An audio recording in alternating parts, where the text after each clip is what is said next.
সমগ্র দেশ জুড়ে বিপুল উৎসাহ ও উদ্দীপনায় উদযাপিত হয়েছে ৭৫তম সাধারণতন্ত্র দিবস। ৭৫তম প্রজাতন্ত্র দিবস উপলক্ষে শুক্রবার সরকারি বাসভবনে জাতীয় পতাকা উত্তোলন করা হয়। রাজ্যের মুখ্যমন্ত্রী ডক্টর মানিক সাহা সরকারি বাসভবনে জাতীয় পতাকা উত্তোলন করেন।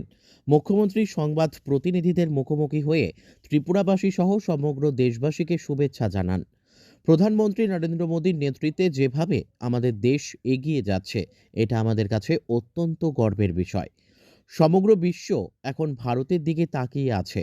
প্রধানমন্ত্রী মোদী কিভাবে ভারতকে এগিয়ে নিয়ে যাচ্ছে, সংবিধানকে সামনে রেখে দায়বদ্ধভাবে দেশের সরকার কাজ করে চলেছে। তাই সকলকে একসঙ্গে মিলিত হয়ে একজোট হয়ে দেশকে আরও শক্তিশালী করার আহ্বান করেন তিনি।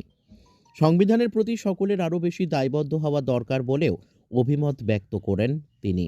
মুখ্যমন্ত্রী ডক্টর মানিক সাহা সরকারি ভবন প্রাঙ্গণে আয়োজিত এই অনুষ্ঠানে ত্রিপুরা পুলিশ এবং টিএসআর বাহিনীর জওয়ানগণ কুচকাওয়াজ প্রদর্শন করেন।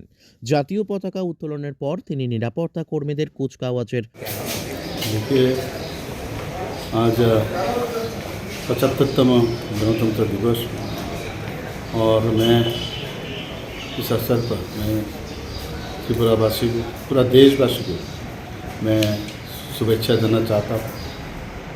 और जिस तरह माननीय प्रधानमंत्री जी देश को आगे बढ़ा रहे हैं, हमारा देश जिस तरह अभी आगे बढ़ रहा है, और ये हमारे लिए बहुत गर्व की बात है।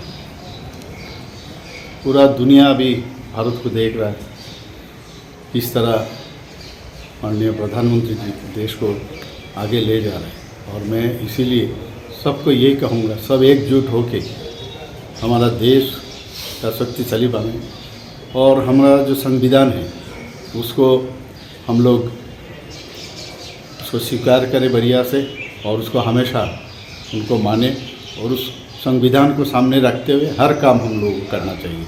मैं फिर से ये 75तम जो गणतंत्र दिवस है और इसके लिए मैं सबको मैं हार्दिक अभिनंदन और शुभेच्छा देना चाहता हूँ। অভিবাদন গ্রহণ করেন। Bureau report, news daily Bharat.